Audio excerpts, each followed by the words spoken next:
kagubatan ay umuwi ko sa kanyang tapang at lakas. Yung satwan, Diyos ng katapangan, kagubatan at ng mga hayop, nagpadala ng malaking baha. At ako naman bilang narrator at suklang malayos, Diyos ng tahanan na kababatang kapatid ni Alinsita.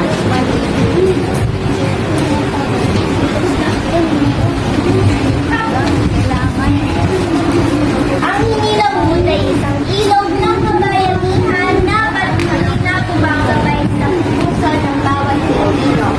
Sa kaharian ng mga Diyos, masiw ang hangin habang nasasaksiyan ang pag-ibig ni na Alinsita at Dato Paubalik.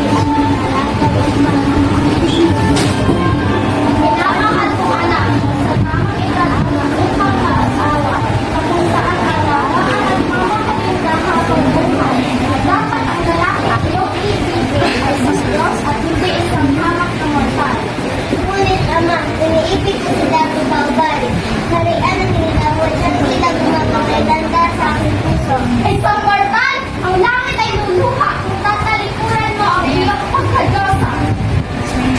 Ako ang nararapat para kay Alcina. Ako ang araw nagbibigay ng anak sa kanyang buhay. Hindi ako makakapayag.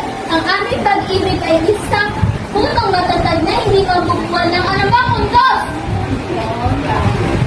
Dato Paubalik, pawinaw ng aking puso at panglaw ng aking inaasahan kong ingatan at mamahalin ang aking anak. Naway ngumiti ang langit sa inyong pagsasama. Aha, hindi ako papayag. Ang aking galit ay naglalagablag na ako'y natutupok sa sinong makalandag sa akin. Babahain ko ang hinilawot.